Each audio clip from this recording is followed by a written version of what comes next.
I started with 8,000 rupees of salary.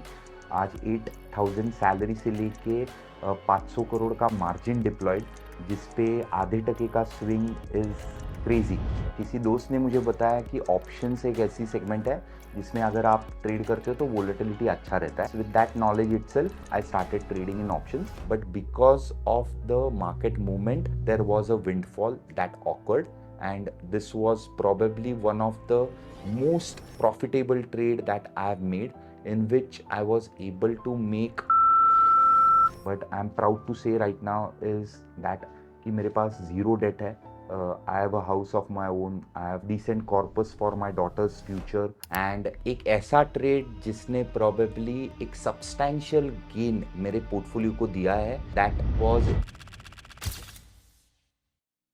I was born in Pune city in a very lower middle class family, and मेरे साथ मेरा एक छोटा भाई है. We were raised by our mother itself, so we are a single parent raised kids. So all that I've been over here is only because of my mother. Starting में I went to basically Abhinav Vidyalaya English Medium Primary School. That is the starting point, I believe, जहाँ से ये journey start होता है. From childhood I have been an above average in academics. I wasn't in the top of the class, I wasn't at the median, I was around that 85-90 percentile of the space which was present.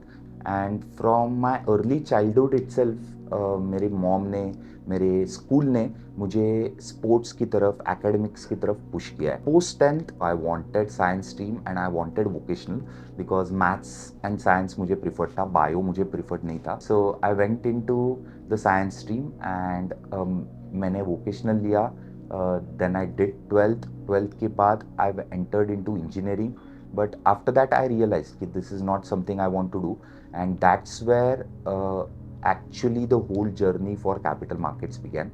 Because when I was in my early childhood, I used to see my grandfather read a lot, and paper में जो numbers आते थे या share के prices आते थे, ये circle करना, analyze करना, ये मैंने उनको देखा था. तो I used to ask him कि what is those numbers और ये क्या होते हैं. तो उन्होंने स्टार्ट तो कर दिया एक्सप्लेन करना, लेकिन they were not a pro. So they always said कि you should learn from somebody who understands it.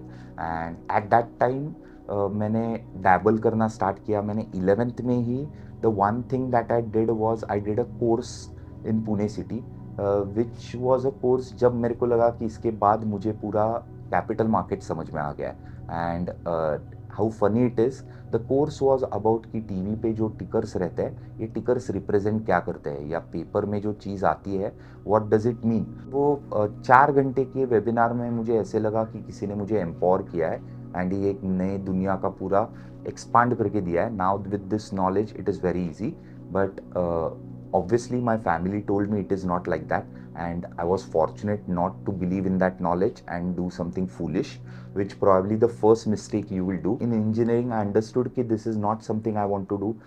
Probably hospitality was one thing I always loved, so वो try किया मैंने. I applied for a culinary school in that period, but unfortunately I got the admission, everything happened, but I got diagnosed with a disease known as chronic pancreatitis, and because of which I lost probably 4-5 years of my life, during which I had been admitted more than 50 times in different hospitals. And because of that pain and that depression, I was not able to work anywhere, not able to perform anywhere. So engineering, or the period during after 12th till the point I started getting into capital markets, was a very tough period for me. And I went into capital markets by entering into a CFA, which is again a professional course for anyone who wants to enter into finance. So it's a good course. So after engineering with these qualifications, it was very easy for me to get as a research intern into the whole capital markets. And as a conscious decision, मैंने ये decide किया था मुझे capital markets में जाना है, मुझे hospitality में नहीं जाना है. ये करने के लिए I took help of a lot of research. मैंने पढ़ा क्या होता है बाहर के मार्केट्स में, अगर ये स्पेस में आगे बढ़ना है तो क्या करना पड़ेगा. तो quantitative space was one thing which actually was booming everywhere else and nothing was happening in India in 2008. So I decided कि I want to stick on the quantitative space of the markets and मैं trading तो कर ही रहा था, तब तक मैंने trading की गलतियां स्टार्ट कर दी थी, बट किसी दोस्त ने मुझे बताया कि ऑप्शंस एक ऐसी सेगमेंट है जिसमें अगर आप ट्रेड करते हो तो वोलेटिलिटी अच्छा रहता है। तो I saw it and simple explanation था कि कॉल बाय करनी है अगर आपको लग रहा है ऊपर जाएगा, और पुट बाय करनी है अगर नीचे जाएगा। With that experience, with that knowledge itself, I started trading in options and मेरा पहला ट्रेड था आरकॉम का ट्रेड था। आरकॉम मुझे लग रहा था ऊपर जाएगा, सो that was the reason I bought a call and वो कॉल नीचे आते गया। स्टॉक ऊपर जा रहा था लेकिन कॉल नीचे आते गया and I kept on averaging 0.05 तक गया, मैं एवरेज करते गया and eventually I lost the whole capital. The biggest problem in this is मेरा ब्लो अप तो हुआ लेकिन मुझे समझा भी नहीं कि कैपिटल ब्लो अप क्यों हुआ है। द रीज़न प्रॉबेबली इंस्ट्रूमेंट का नॉलेज ही मुझे पता नहीं था and that was the first mistake probably I would say. जिसके बाद I started learning about derivatives because it was maths and it was easy for me. There was a stock known as Yes Bank and Yes Bank was rallying and मैं futures and options दोनों trade कर रहा था उस time पे। तो futures में मैं येस बैंक सेल करते गया data was suggesting, every was thing was suggesting कि इसको शॉर्ट नहीं करना चाहिए, बट गट फीलिंग जिसको बोलते हैं या डिस्क्रिशनरी ट्रेडिंग जिसको बोलते हैं, उसके बेसिस पे my ego overpowered and I took that bet and that was the second blow up कि जिधर मार्केट के आगे आप कुछ नहीं कर पाते एंड आपको लगता है you try to find data points जो वैलिडेट करते हैं आपके लॉजिक को, एंड वो ओवर पावर हुआ and that was the second mistake I did which blew up my capital once again and I was grounded to zero. Markets have always made sure कि if you think that you know everything and आप वो दो चीज के basis पे trade करना चाहते हो तो मार्केट आपको गिरा देता है। These were the two major mistakes that I did. One was basically without understanding कि मेरा जो अंडरस्टैंडिंग था कि मुझे लग रहा है कि मुझे समझ में आ गया है सब कुछ, with that perspective I started taking the decisions. The second was ego कि मेंटल टेम्परामेंट बहुत रिक्वायर्ड है, जो प्रॉब्ली आपका ईगो बहुत बार आपको ओवर पावर करता है and in that case you will do the same mistake again. So ये अगर अवॉइड करोगे तो it is pretty easy. Then some good things also happened. So the good part was I ventured into the quantitative world. I started doing algo trading, systematic trading when it was extremely nascent in India. So मुझे entry मिला 2011 में इस field में। So I did my first algorithmic trade back in 2011। बहुत early stage था लेकिन I knew कि this was the future and मुझे डेरिवेटिव्स में ही रहना है, मुझे क्वांटिटेटिव स्पेस में ही रहना है and I want to do something in the algo space. So that was the whole logic. It was a clear guideline कि क्या करना चाहिए, किधर आपको काम करना चाहिए। So there were the top firms in India जो मैंने फाइनलाइज किए थे। I got an opportunity to work with the top corporate firms in India. Along with that in 2019 is when I actually, after having an hands-on experience working with different institutes, फिर समझ में आया कि yes, now I am confident I can do something for myself, and that is when we founded QC Alpha. So it was with an objective of giving quantitative solutions for traders, and उसके basis पे वो start हुआ था। But mistakes करने के बाद आप capital loose करते हो, फिर से बिल्ड करते हो, फिर से लूज करते हो। ये सारे प्रोसेस में one thing was constant with me, that was my desire to reach at the end point, and the end point for me is not right now. The end point will probably be achieved probably 20 years down the line, 30 years down the line, I don't know. लेकिन वो end for me is not money. For me losses stop करना या losses accept करना is the most important factor that is involved in trading, and that can only be achieved अगर आप personally आपके nature को वैसा टीम करते हो। If you are an egoistic person, it is very difficult for you. If you are not a keen learner, it is very difficult for you. If you are a gambler, it is extremely difficult for you. तो ये अगर traits आप में है तो these things you have to change. तो ये सारे प्रोसेस में आपके लिए मेन इंपॉर्टेंट चीज़ मेरी तरफ से यही होगा कि don't try to rush. It is very difficult, it is not extremely easy to end to the reach point. Uphill task है, इसमें मेंटर्स लगेंगे, आपको गाइडेंस लगेगा, and there are knowledgeable people out there, there are people whom you can reach out to, एंड आप उनसे बात कर सकते हो, पर्सपेक्टिव ले सकते हो, बिकॉज आपको कोई भी स्ट्रैटेजी या कोई भी ट्रेड लॉजिक या सीक्रेट सॉस ऐसा कुछ नहीं है. The only secret in finance is being systematic. तो आपको पहला आपका पोर्टफोलियो क्रिएट करना है, वो पोर्टफोलियो के एक पार्ट पे आपको ट्रेडिंग सीखना है और फिर अल्फा जनरेट करना सीखना है. But the goal should be आपका नेटवर्थ बढ़ रहा है या नहीं बढ़ रहा है. Are you able to increase your net worth more than the inflation that is present right now? If you are able to do it and compound your wealth consistently, then पैसा तो आएगा ही आएगा, and with trading a lot of personal development will also happen. So QC Alpha was started back in 2019 to become a advisory for quantitative products for retail.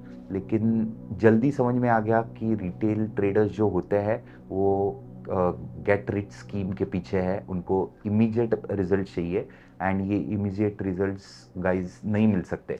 तो इसीलिए we pivoted to institution, and that was a very good thing to do on the business side, wherein my previous experience on the institutional side as well as the institutional exposure we got, उससे basically एक base बन गया जिधर हम institutional fund management में enter हुए, and we were managing रफली 750 crore plus of capital. 500 crore के करीब का मार्जिन डिप्लॉयड था एक्सचेंज पे. मैंने जो मेरा करियर स्टार्ट किया था, I started with 8,000 rupees of salary. आज 8,000 सैलरी से लेके 500 करोड़ का मार्जिन डिप्लॉयड, जिसपे आधे टके का स्विंग इज क्रेजी. एंड ये 6 साल में QC alpha has developed a lot of products for retail. अलग अलग हमने कंपनीज के साथ टाइप किया है, जिसके साथ we are bringing good things for you retail traders, where in it has not been easy. Trading wise it has been devastating कि मैंने मेरा वेल्थ डिस्ट्रॉय किया है, कैपिटल डिस्ट्रॉय किया है. But I am proud to say right now is that कि मेरे पास ज़ीरो डेट है. I have a house of my own, I have good vehicles to roam from, I eat at good places, I have a decent corpus for my daughter's future. मेरा systematic investment चल रहा है, I have grown some portfolio, and then I am doing what I love the most. And what I can say is कि लोग बोलते रहते हैं कि it is very difficult. Yes, it is difficult, लेकिन अगर आपको शॉर्ट टर्म में पैसा चाहिए तो ट्रेडिंग आपके लिए नहीं है. अगर आपको लॉन्ग टर्म 5 साल सीख के 6 साल सीख के आपको अगर प्रोफेशनल ट्रेडिंग करना है, तो this is one field you can choose from. So the first Guru I would से कि इन माई ट्रेडिंग जर्नी मेरे लिए है, तो वो विवेक सेठ करके है. So he is the founder of GIFM. He taught me basically what is arbitrage, how to do wall arb या मार्केट माइक्रो स्ट्रक्चर कैसे होता है, ये उन्होंने बहुत अच्छे से समझाया, विच was a turning point for me. तो मेरा कहना है कि आज भी आर्बिट्राज होता है, and that is one thing you shouldn't ignore. तो सिंपल स्ट्रैटेजीज लाइक इंडेक्स लेके कॉल बेचना या स्पॉट फ्यूचर करना या फ्यूचर टू फ्यूचर ट्रेड करना.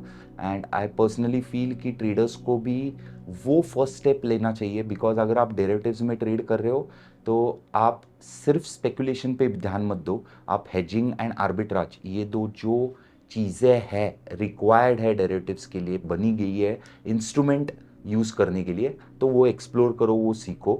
And that was being possible because मैंने वो सीखा, और आप भी सीखोगे तो आपको समझ में आएगा. एंड फैमिली की अगर बात करूँ तो family has always supported me, and I would say my mother would have been extremely happy. I lost her in 21, and अगर वो देखती तो वो बहुत खुश होती कि I have been able to achieve it this much. Right now I have been transform to a systematic trader. मैं सिस्टमैटिकली ट्रेड करता हूँ, इन्वेस्ट करता हूँ.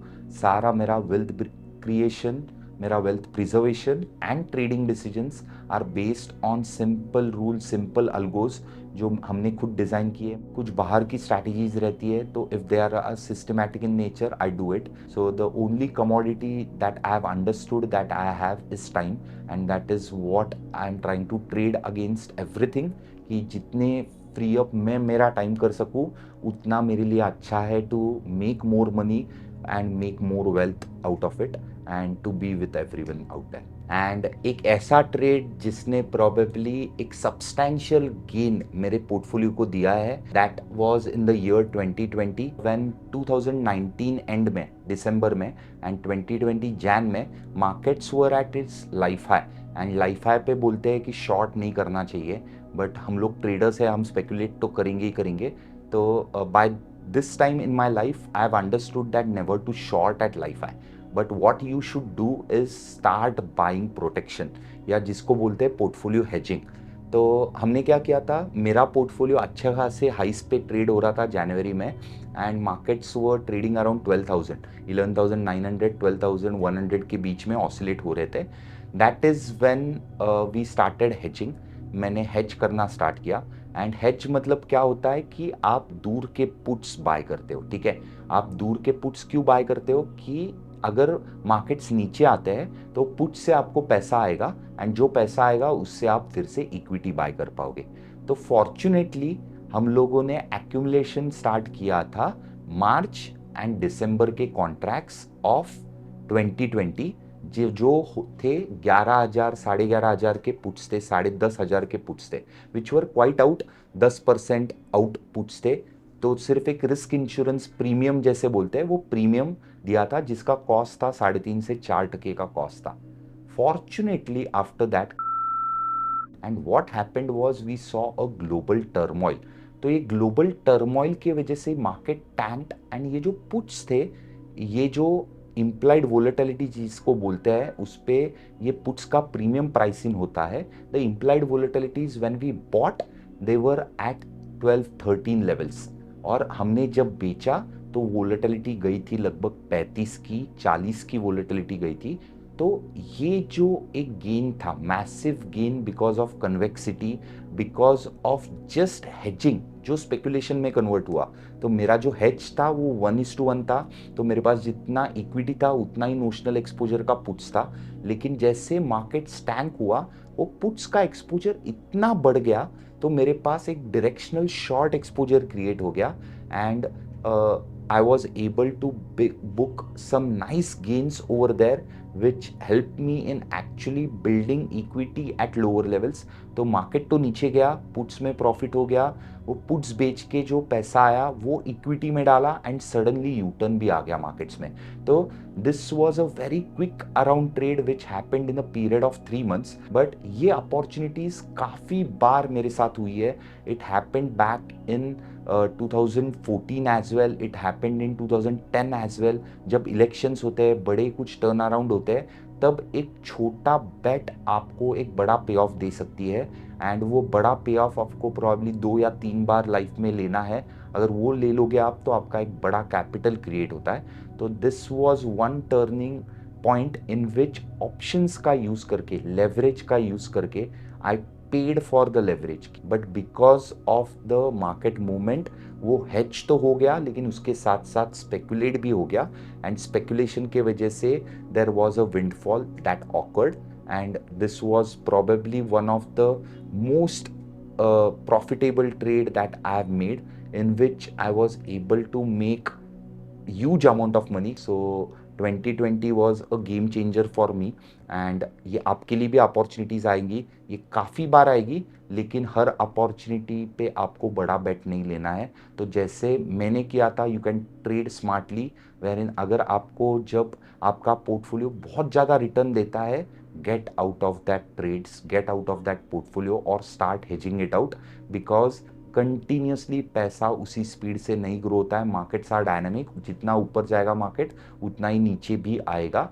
तो just be aware of it. बहुत लोगों ने मार्केट सिर्फ ऊपर जाते देखे हैं, तो इसीलिए वो कभी नीचे का सोचते ही नहीं है, लेकिन ऐसा नहीं होता। Markets trade on both the ends. अगर आप ऐसी और कहानियाँ देखना चाहते हैं जो ना सिर्फ आपको एक बेहतर ट्रेडर बनाए, बल्कि आपके माइंडसेट को भी इम्प्रूव करें, और अकेले नहीं अपने परिवार वालों के साथ देख पाएं, तो हमारे इस चैनल को सब्सक्राइब करना ना भूलें, और जल्दी मिलते हैं एक और नए एपिसोड के साथ।